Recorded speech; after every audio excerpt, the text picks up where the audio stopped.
So far on record apo adda upat nga simbang peten nga repatriated from the Middle East since nang rugi detoy gubat between Iran and the United States. Timo na nga simbang pet apo ket aggapot UAE, si Marono ket aggapot Kuwait, maikatlo ket aggapot Kingdom of Saudi Arabia. And then adda na ibaga kada kami apo nga in report ni Kapitan da mismo nga adda simbang pet nga aggapot Israel apo ngem haan pay nga nai-report kada kami tinagan na when no naipakaamo kada kami nga or hangko pay nga na-meet apo. So far tinamit tay laing apo ket DJ kasangsangpet na aggapot Saudi Arabia. DJ imo na pimanaw ditoy syudad tayo napan iti sa bali nga lugar tapnon makaina na. Temes si Maruno nakasarita kidi na minsan nga aldaw ket kunana ket okay met lang isuna. Ti maikatlo so far apo ti kunana ket okay met lang met isuna awan met unay ti bad experiences na although yes a little nga na medyo narigad the experience na again as compared to the others nga traumatized nga hanga tagat nga simbang pet generally medyo okay ti kumaga ti mental ken emotional health da DJ apo so that DJ Mesa nga gapot Israel apo hantay pay nga na meet hantay pay nga nakasarita ana dagiti wagas na aramidan tay tapno ma-monitor ida manipod ti panag travel ta manipod ti lawak. Okay.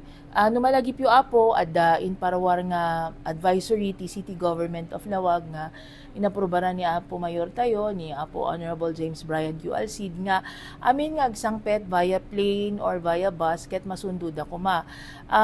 Unfortunately Apo digiti sumangsangpet repatriated from the Middle East through Manila flights kadwa ni Apo OWA administrator tayo attorney PY kaunan nga simbang sangpet da Apo. So medyo haantay nga napuutan nga simbang bedda. Ngem na ibaga lang kada tayo through DGJ ag-report ken ni Apo OWA tayo satellite office ito Ilocos Norte ken DJ like I said a while ago ti DJ Mesa ket through ni Apo Kapitan da Apo through the BESO Barangay Employment Service Office Apo.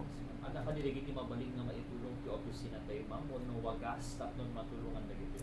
Okay, so far Apo gaputa dama-dama ongoing batch 2 nga seminar tay nga bagong simula ala na alukoy tay met nga naimbitaran DJ duwa ngem DJ met lang mesa lati nagpakita nga kinuyog pay ni Apo Kapitan da as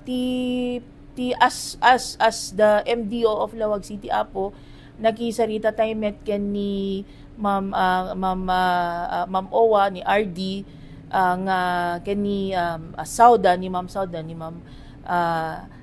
Isa about DJ no adda medical needs da Apo mai-coordinate ken ni Owa Apo and then i-review da and then no adda masapol Apo nga medical assistance be it psychological or medical adda mabalin nga maitulong ti OWA Apo. But as for the MDO Apo, awan maitulong tayo nga financial ngem because of this dito nga napasamak Apo mang plano tayo nga agi submit to ti mesa nga programa bareng maaprobaran kadto nga budget season Apo kapno adamit basit maitulong tayo nga sang kabasit for instances nga kakastoy ti makuha ti OFWs tayo Apo.